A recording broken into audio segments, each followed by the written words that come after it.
La Vanessa i el Miguel Ángel van estar a un pas de deixar els estudis fa 3 anys.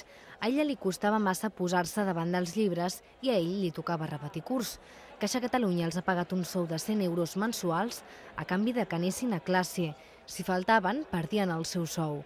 Gràcies a això, van decidir donar-li una segona oportunitat als estudis. Dejarlo no quería, pero es verdad que a veces necesitaba, ¿sabes?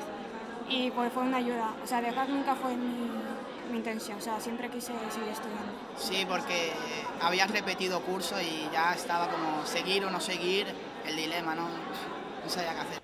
Ara hi ha una nova versió d'aquestes ajudes. Es tracta del programa Accés, en el que col·laboren el Departament de Treball i el d'Educació. De moment, se'n beneficiaran alumnes de Sant Boi, Salt i el barri del Carmel de Barcelona. El que s'ofereix als estudiants són tutories, ajuts econòmics i suport a l'hora de trobar feina.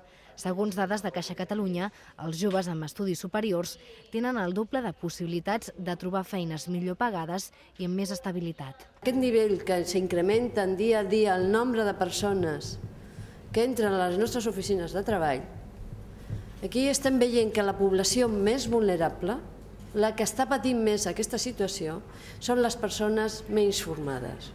La taxa d'abandó escolar a Catalunya és superior a la d'Espanya. Es calcula que en els propers 3 anys Accés arribarà a més de 2.000 nens i joves entre els 10 i els 16 anys.